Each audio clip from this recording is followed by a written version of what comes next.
Joyeux Pessah, avec l'aide de Dieu, nous allons ensemble étudier une sikha que le Rabbi a dit le deuxième soir de Pessah de l'année Tafshin Chai 5718-1958. Après avoir fini le Seder, le Rabbi est descendu dans la synagogue 770 Eastern Parkway et là-bas, il a expliqué plusieurs sujets en ce qui concerne Pessah. Aujourd'hui, nous allons apprendre une partie de cette sikha qui a été corrigée, qui se trouve dans l'Ikutei Sirot volume 3, dans la Hosafa du volume 3. On va apprendre Seif Dalet Seif qui parle du deuxième jour de la fête de Pessah. Le Rabbi ramène ce qui est écrit dans le Shulchan Aruch du Admour HaZaken. L'Admour HaZaken lui-même reprend ça, ce que le Magen Avraham a écrit. Que le deuxième jour de la fête de Pessah, c'est bien de rajouter quelque chose dans le repas, en souvenir du repas, du festin que Esther, à l'époque de Purim, elle a fait pour Achashverosh et pour Haman, là-bas où elle a dit à Achashverosh que Haman c'est l'ennemi du peuple juif et qui veut tuer tout le peuple juif, donc elle aussi. Et ce qui a amené, suite à cela, que Haman a été pendu. Donc tout ça, ça s'est passé aussi bien le repas, le festin de Esther avec Achashverosh, et aussi bien la pendaison de Haman, c'était le deuxième jour de la fête de Pessah. Ça, c'est ce qui est écrit dans le Shulchan Aruch du Admour HaZaken. Le Rabbi demande a priori, c'est pas compréhensible. Comment on peut mélanger le miracle de Purim avec Pessah? Purim, c'est vrai que c'est un miracle, mais c'est un miracle qui est tout à fait secondaire, accessoire, par rapport au grand miracle de Pessah. Pessah, c'était une Geoula Shlema, il y avait une délivrance qui était totale. Une fois qu'on est sorti d'Égypte, et surtout après qu'il y a eu la traversée de la mer Rouge, on s'est tout à fait débarrassé de Paro, des Égyptiens, il ne restait plus rien de tout ça. En revanche, en ce qui concerne la fête de Purim, lorsque la Gemara demande pourquoi on ne fait pas le Hallel, c'est louange à Dieu le jour de Purim, une des réponses que la Gemara donne, c'est parce que à Kate Avdeda Achashveroshanan, on est encore les serviteurs d'Achashverosh. C'est-à-dire, c'est vrai qu'il y a eu une délivrance, que le peuple juif qui était dans les 127 provinces du roi Achashverosh a été sauvé, mais on est encore les serviteurs d'Achashverosh, on ne s'est pas débarrassé de tout l'exil. C'est vrai qu'on a sauvé notre pauvre, on ne s'est pas débarrassé de l'exil. Donc, la Géoula, la délivrance qu'il y a eu à Purim, n'est pas en commune mesure avec la Géoula, la délivrance qu'il y a à Pessah. Donc, comment est-ce possible? Quel est le lien? Comment on peut mentionner le miracle de Purim lorsqu'on est à Pessah? L'explication est la suivante. Dans la Megillat Esther, il est dit Keimu vekiblu haYehudim, que les Juifs ont accompli et ont reçu sur eux. Qu'est-ce que ces mots veulent dire? Nos sages expliquent que les Juifs ont accompli ce qu'ils avaient déjà reçu dans le passé. Ils avaient reçu le don de la Torah des siècles auparavant, mais ce n'était pas de tout leur gré. Par contre, lorsque c'est arrivé Purim, Keimu, les Juifs, ils ont accompli ce qu'ils avaient déjà reçu. Ils l'ont pris de eux-mêmes.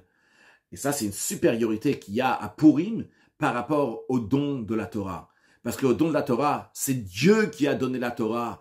Et les Juifs étaient obligés de recevoir. Il y a écrit que Kafa alem hakegigi, Dieu leur a mis une montagne comme un tonneau au-dessus de leur tête. Et les Juifs étaient obligés de recevoir la Torah. Mais à Purim, les Juifs de leur propre gré ont reçu la Torah. Ça, c'est une qualité qu'il y a à Purim qui n'existe pas au don de la Torah. Eh bien, de la même manière qu'il y a une supériorité à Purim par rapport au don de la Torah, de la même manière aussi, il y a une supériorité à Purim par rapport à Pessah. Car Pessah et le don de la Torah ont un point commun entre eux. Car la sortie d'Égypte, donc Pessah, c'est une préparation et on commence le sujet du don de la Torah. Parce que pourquoi et par quel mérite on est sorti d'Égypte? C'est comme Dieu, il a dit à Moshe Rabbeinu avant la sortie d'Égypte que Beotziacha et Ta'am Mitzrayim.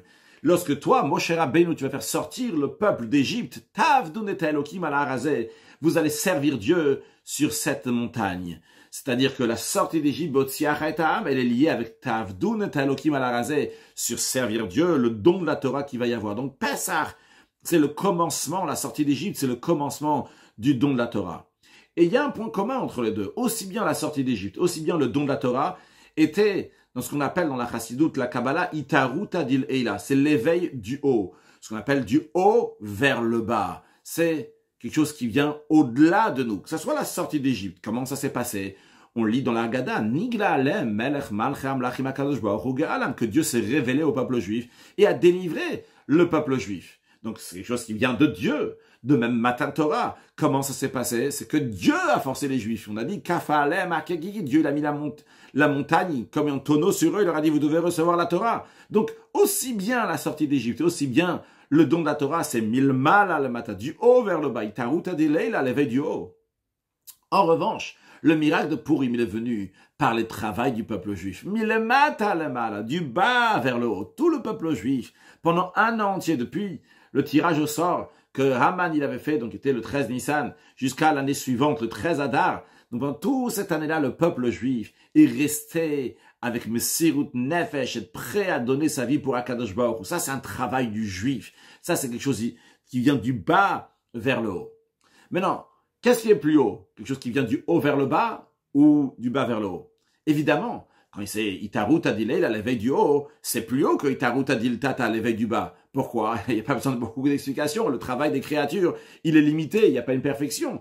En revanche, lorsque c'est Itarut Adilel, c'est l'éveil du haut, il n'y a rien qui peut empêcher. C'est Dieu qui décide. Dieu, il peut tout faire et il n'y a pas de limite. Donc, a priori, on devrait dire, la qualité essentielle, c'est Pessah, Shavuot. Là-bas, il y a Itarut Adilel à l'éveil du haut. Mais le Rabbi dit quand même, il y a une supériorité dans l'Itarut Adilel Tata dans l'éveil du bas par rapport à Itarut Adilel à l'éveil du haut. Pourquoi?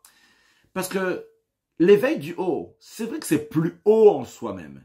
Mais même quand ça se dévoile, c'est pas quelque chose qui est durable dans la personne. Parce que si la personne ne s'est pas préparée, n'a pas fait un Itarut Adilel Tata, un éveil du bas, il peut y avoir plein de Itarut Adilel d'éveil du haut. Mais on c'est pas préparé pour réceptionner ça. Donc ça va pas s'intérioriser dans la personne. Donc ça rentre pas dans la personne parce qu'il s'est pas préparé à cela. Par contre, quand c'est Itarut Adilel Tata, c'est l'éveil du bas à ce moment-là. C'est un travail qui a été fait par l'être humain. Et là, il intériorise ce qu'il est en train de faire. Donc on voit qu'il y a une particularité dans Pessah Shavuot, une autre particularité qu'il y a à Purim.